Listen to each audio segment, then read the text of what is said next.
I've been getting so many questions about my hair, like who is my stylist? What do I ask for when I get it done? And like, I'm flattered because I do it myself. So here's everything that I use. I'm going to show you all the products that I use to color my own hair, but I also cut my own hair, so let me know if you want a video on that. And this video is catered to anyone who has dark, coarse, thick Indian hair like I do. I wanted to show you when my hair was straight so you could really see the color. This is my natural hair. It's basically like the darkest brown, or I would just call it black.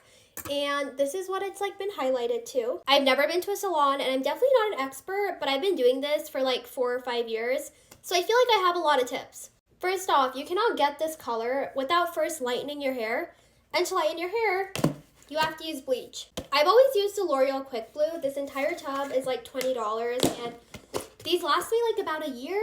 If you have long and thick hair, do not even buy the packets. It's not worth it. So one of these is gonna be great.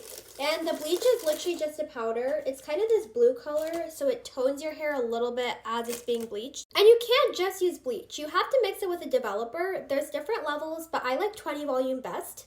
I feel like the brand doesn't really matter. I'll just get whatever's cheapest. Basically just mix a bleach and developer together in a bowl like this, and then just apply it to your hair. Okay, do not just apply it like that. That would be terrible. You want to section out the hair, and you basically want to choose pieces, which is what you're bleaching.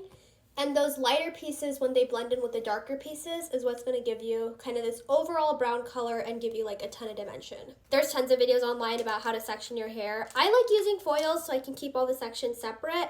And the nice thing about 20 volume is it's not very strong. It is going to lighten your hair, but even if you leave this in for like 3 or 4 hours, it's not going to fry your hair off. At least not on most like coarse, thick hair, which is what most of us Indians have. My biggest tip, just don't be stingy. When you're making the bleach, make a lot. And when you're applying it, make it thick, because you want the hair to be fully coated and you don't want it to end up patchy. But assuming that all goes well, just check your foils, wash it out, and then you'll have kind of like some brown streaks. Your first time's not going to be perfect, but the more you do it, you're going to get better at it, and your hair is already going to have like grown out highlights, so it's going to start looking even better. Now, if you're happy with the color that your hair naturally lifted, you can totally stop there. That's what I do a lot of the times.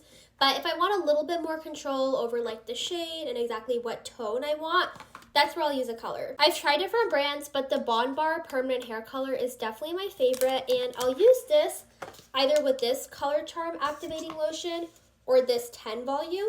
And for most permanent dyes, you usually want to use a 20 volume. That's what really gets it to stick in the hair.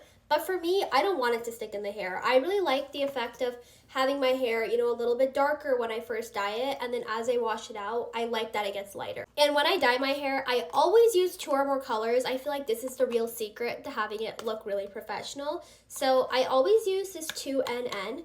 This is like a super dark brown, basically my root color. And then I also use 6A, which says dark blonde, but it's basically like a light brown. And the way I do it, I first start with all of this color for my roots, and then I'll leave just whatever's in the bottle, and I'll keep adding more of this 6A as I'm working through the rest of my hair, so it kind of gets like a natural ombre. This is perfect if when you bleach the hair, there's a little bit of harsh lines. Just add a little bit of dye over there, and it'll help everything look a lot more natural and blend in. And the cool thing about doing your own hair is that I can touch it up as often as I want. So I'll do mine like every 2 to 3 months, just whenever I have time. And I'll usually alternate between just doing the crown section or doing like a full head of highlights. Actually, I think I'm going to bleach my hair like this weekend or next weekend. So let me know if you guys want me to film it and like show it in action. But I hope this kind of explained a couple things. I know when I'm looking for hair dyeing content, it's so confusing because a lot of it is like how to go super blonde, and I really like being a brunette. I like having a lot of like the warmer tones. I don't want to be like completely ash or caramel. And I feel like this hair color is really flattering on me. I like the little bit of highlights. I feel like it adds a lot of dimension and like lightness and brightness to my face. And it also makes hairstyles and braids look so pretty. Hope that helps.